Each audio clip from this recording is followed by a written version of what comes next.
Buenas tardes. ¿Qué tal, Triana? Hola, Ada. Hola, profe, ¿qué tal? Todo muy bien. Enseguida comenzamos, enseguida. Se están uniendo todavía poquito. A ver, Isabel. Comenzamos enseguida. Bueno, la verdad que nuestro tiempo es recortito, tenemos que aprovechar. El tema de hoy es comunicación terapéutica, estilos de comunicación agresivo, pasivo y asertivo. Y vamos a estar ya compartiendo nuestra pantalla. Vamos a ver. Vamos a ir a nuestra diapositiva.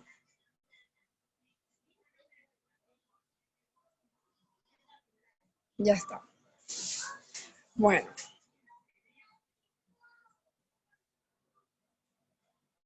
Pueden ver bien, ¿verdad? ¿Se ve bien?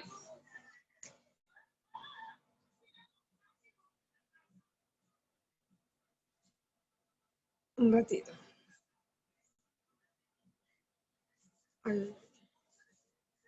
Ya. Un ratito.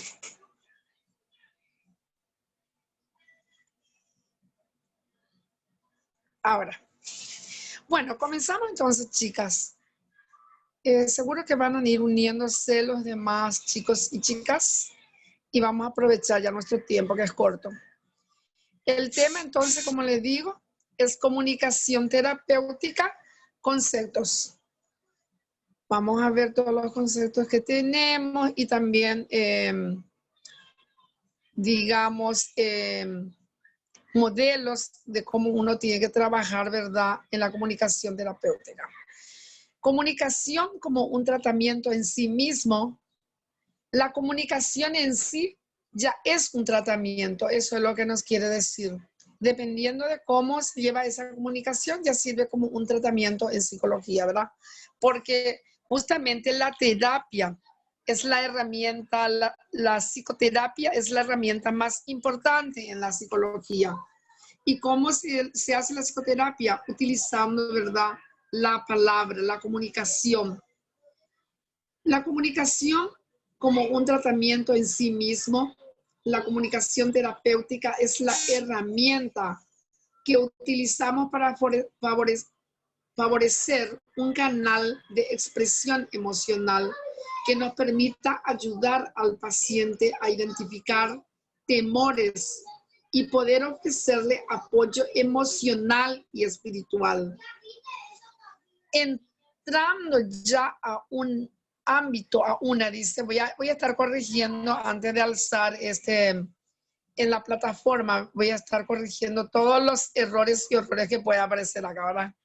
Voy a estar corrigiendo, pero van a tener hoy el material, ¿eh? No se preocupen, todo. Entrando ya en un ámbito más específico, como es el caso de la psicología, desde un principio las personas hemos tenido la necesidad de comunicarnos con alguien que nos escuche o busque hacerlo. Podemos recordar cómo los sacerdotes escuchan y lo que nosotros comunicamos en el confesionario, sabiendo que hay un perdón para todo. Esta situación en muchos casos puede asemejar a lo que sucede en terapia. Muchas de las personas van a terapia solo porque no puede o no tiene nadie para expresar sus emociones, su dolor, o en muchos casos también no confían en nadie para decir esto. El depósito de confianza que se hace en cada psicólogo debe ser tratado con el mayor de los respetos, guardando confidencialidad. Bueno, ¿qué es lo que nos dice acá? Que sí o sí, ¿verdad? Necesitamos desahogarnos, contar a alguien, ¿verdad? Digamos, no es lo que estamos sintiendo, lo que nos está afectando, ¿verdad? Y famoso, ¿verdad? Que la gente se van al confesionario, hablan con un padre, con un pastor, habla con un amigo, necesita desahogarse, ¿verdad? Y es la misma cosa lo que ocurre con el psicólogo, pero no es tan lo mismo, ¿verdad? Porque el psicólogo o la psicóloga está especializado para escuchar y para entender y ayudar. Entonces no es lo mismo, ¿verdad?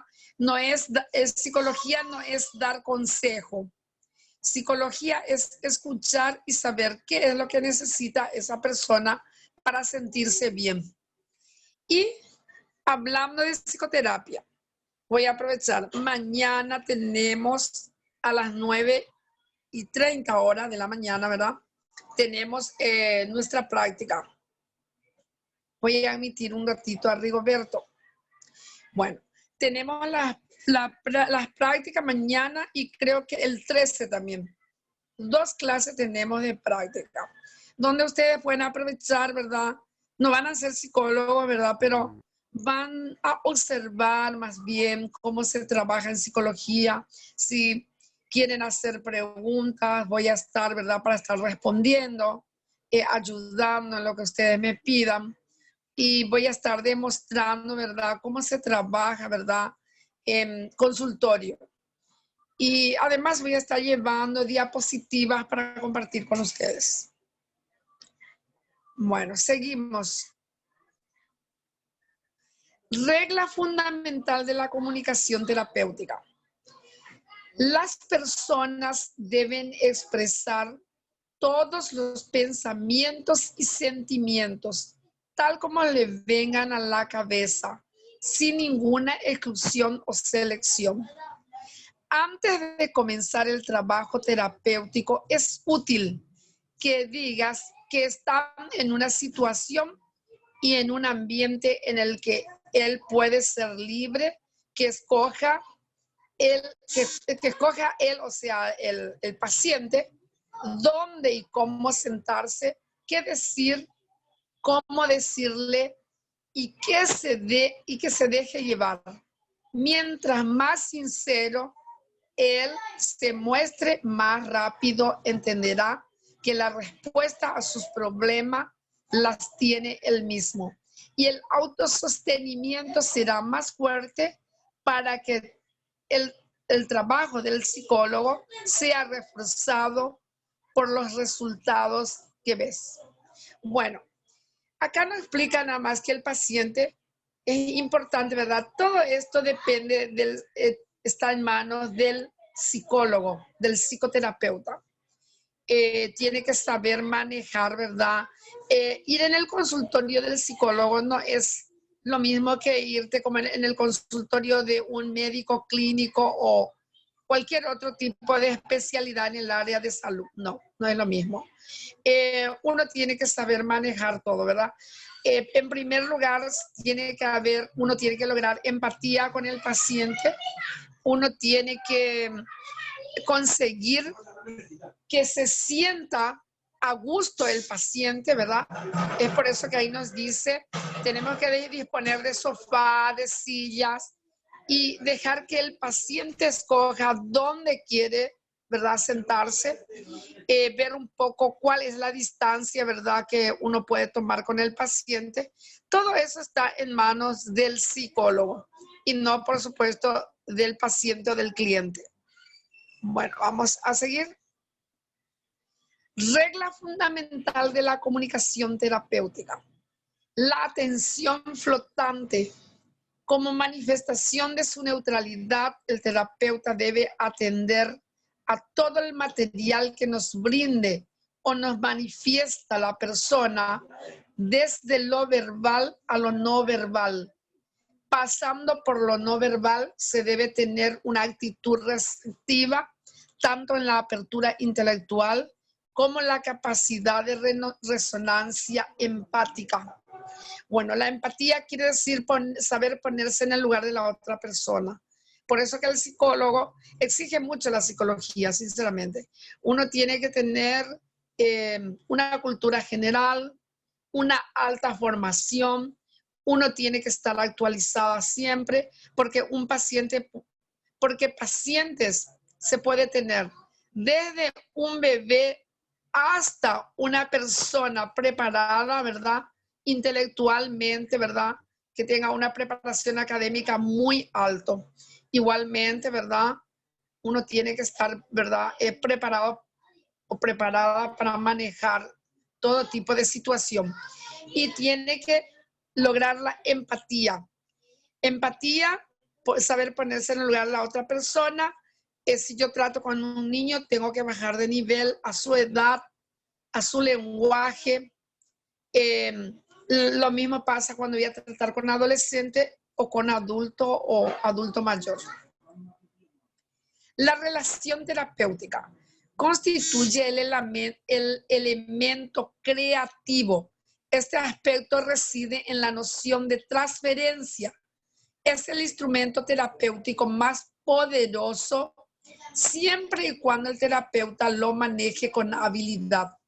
La transferencia se basa en el hecho de que las personas expresamos simples reimpresiones o refundaciones de anteriores formas de relación. Seguimos. Este mismo tema podemos mañana, ¿verdad? Dar un repaso, inclusive aprovechar, ¿verdad? Si quieren hacer algunas preguntas, aprovechen mañana en aula. Regla fundamental de la comunicación terapéutica. Seguimos. La relación terapéutica constituye el elemento creativo. Yo ya dije, discúlpeme. 5. No. Constituye el elemento creativo. Este aspecto reside en la noción de transferencia. Es el instrumento terapéutico más poderoso. Ya leí esa parte. La alianza terapéutica está compuesta por la vivencia del terapeuta como alguien que proporciona apoyo y que está dispuesto a ayudar. La sensación de estar trabajando conjuntamente con el terapeuta en la lucha de aquello que resulta perjudicial para el cliente, sensación que implica una responsabilidad compartida para alcanzar los fines del tratamiento. Por último, teniendo esto en cuenta, las ideas de Patterson, es importante que se mencione algunas de las características en las relaciones de ayuda. Esto ayuda a que podamos realizar un mejor trabajo y crecer no solo profesionalmente, sino también personalmente.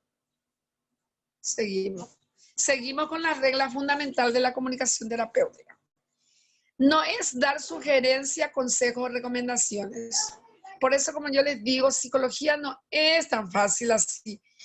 De repente, a veces hasta es más fácil hacer la carrera en la universidad, pero lo difícil es trabajar, ¿verdad? En consultorio. Porque uno tiene que tener talento para eso. Y tiene que tener, digamos, te tiene que nacer esa... digamos, esa gana de escuchar.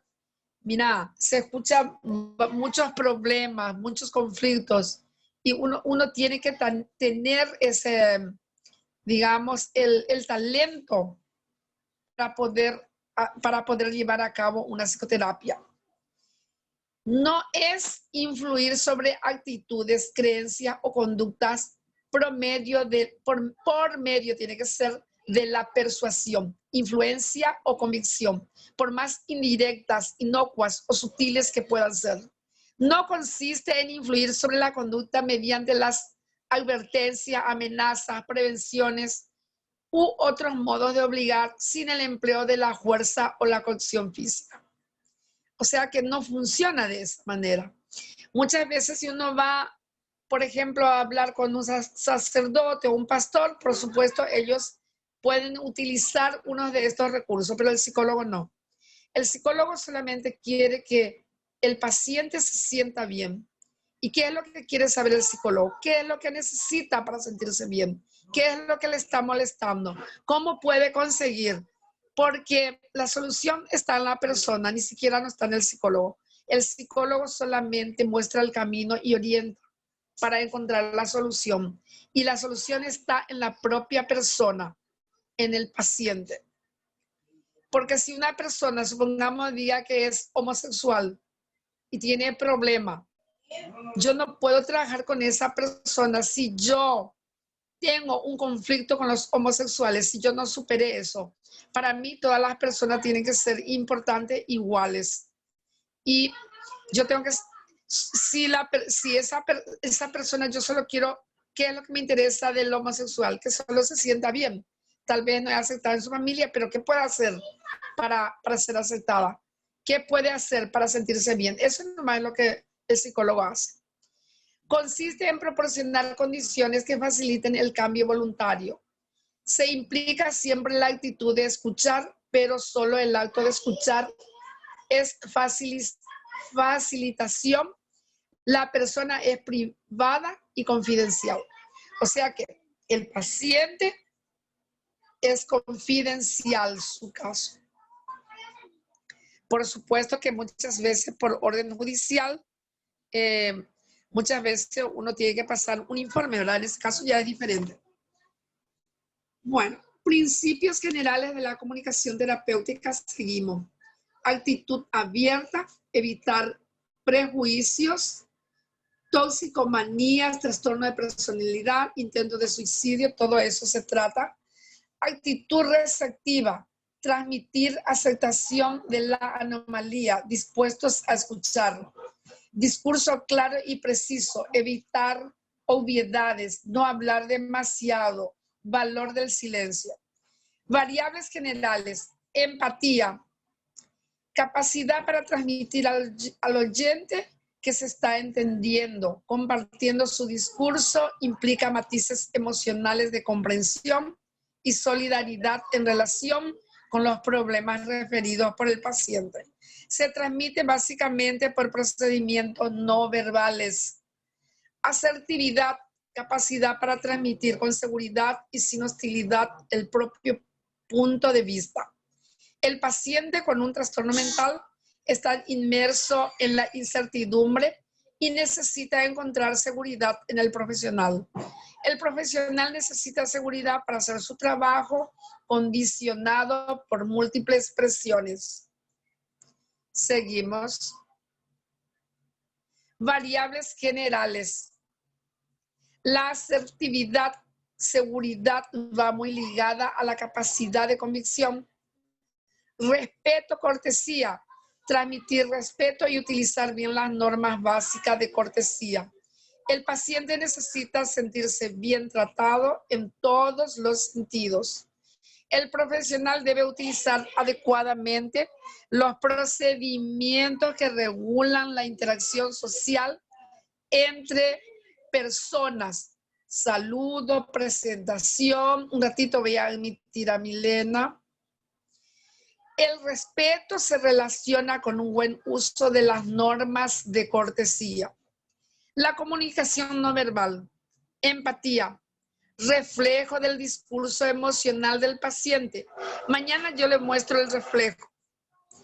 Por ahí voy a hacer una entrevista a alguien y van a observar cómo acá nos dice la comunicación no verbal, porque la empatía, por supuesto que puede ser verbal y no verbal, pero es más importante no verbal. La comunicación no verbal es mucho más importante, les cuento. La comunicación verbal es 80% mismo.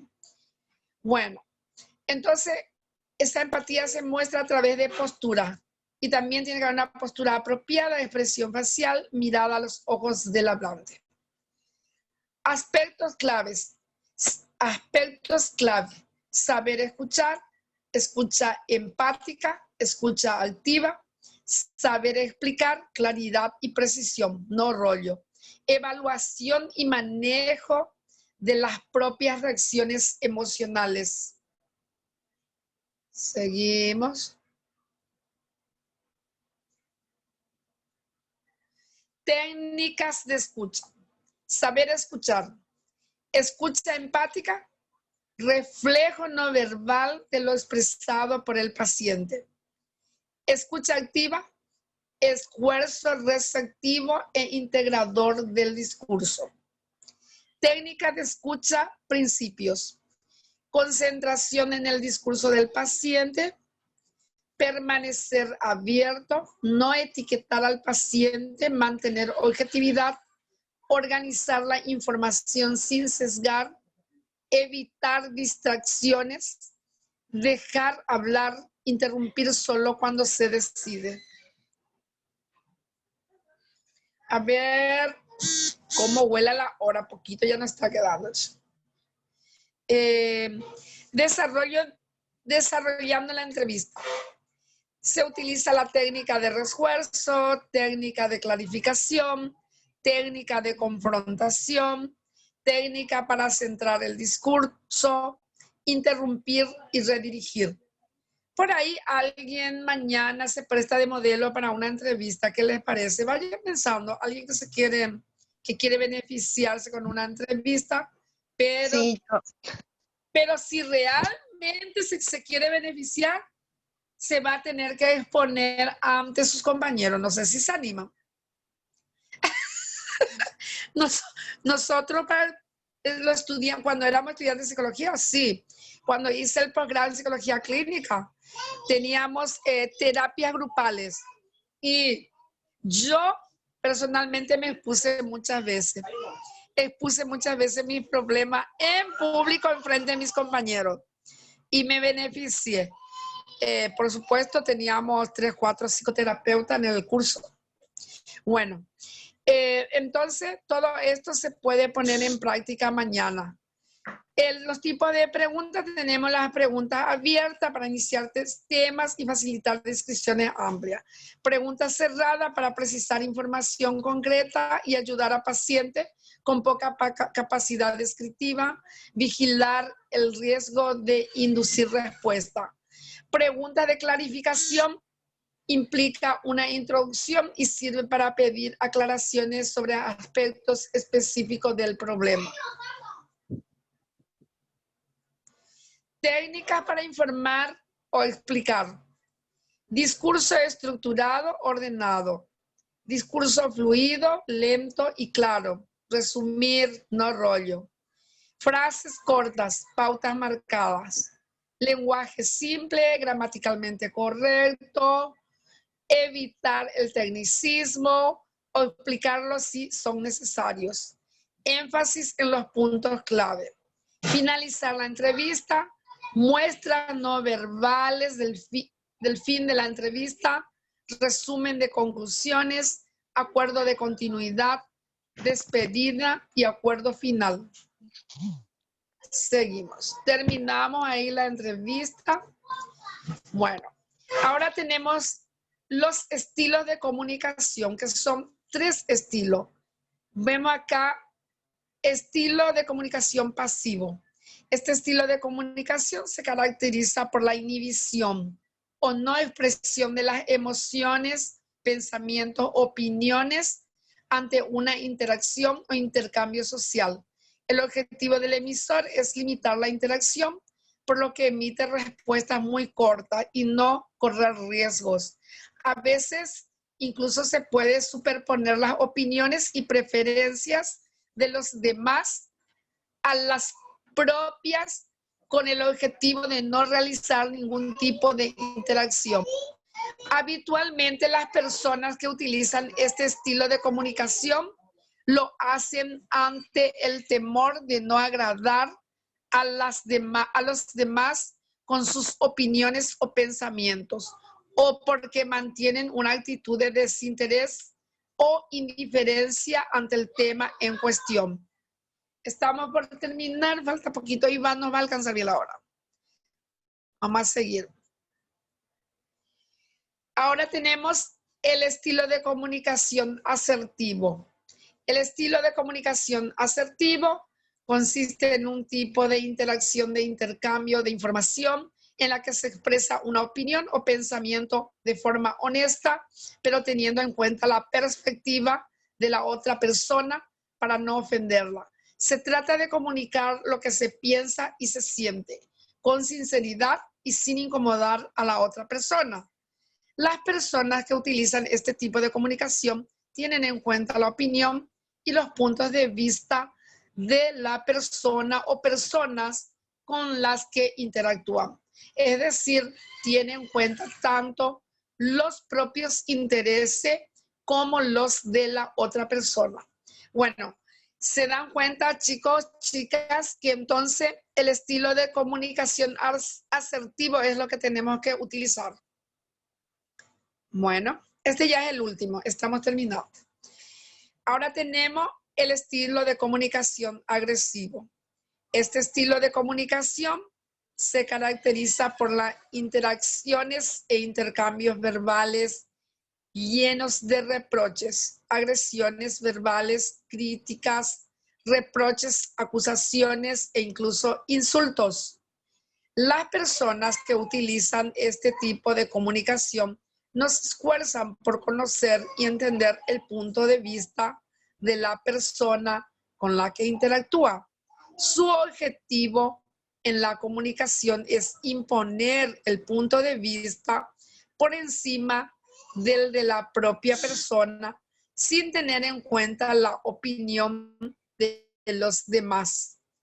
Podemos observar el estilo de comunicación agresivo en los elementos verbales del lenguaje y en los elementos no verbales, siendo estos últimos mental para detectar este tipo de interacción. Suele ser frecuente en el estilo de comunicación agresivo el tono de voz elevado, tensión en los músculos y expresiones de hostilidad. Bueno, con esto estamos terminando esta unidad. Creo que es la unidad 4 o 5, no me acuerdo, pero ya terminamos con esto. Mañana, pues justamente esta unidad podemos poner en práctica mañana una entrevista psicológica, si alguien quiere prestarse, como les digo. Y también vamos a estar dando, voy a llevar diapositiva donde vamos a estar hablando sobre discapacidad y lo que le interesa, lo que trata el psicólogo con el discapacitado. Bueno, que tengan buenas tardes, que pasen súper bien. Y mañana les espero a las 9:30, Dios mediante. Y ahí aprovechen para hacer todas las preguntas, ¿sí? Todas las preguntas que quieran. Dale, profe. Chao. Chao. Un beso. Nos vemos. Bendiciones para todos, para todas.